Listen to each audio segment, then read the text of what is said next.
Hi, this is Yolanda Van Veen, and in this segment we're going to talk about how to grow rhubarb.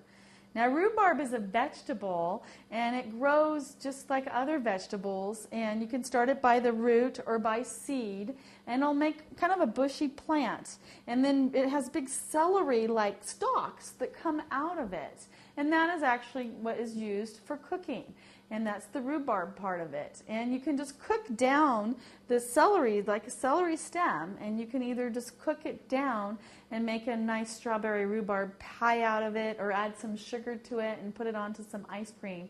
And it's just one of the most delightful tastes in the world.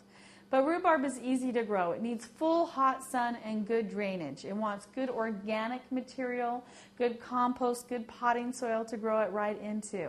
And you can start it by seed whenever it's not freezing anymore. So wait till at least 2 to 3 weeks after the last frost, or even longer, and then just start it by seed.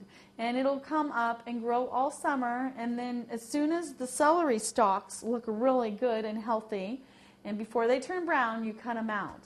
And yet the rhubarb is very hardy in the Northwest and other colder climates, and it'll come back from year to year.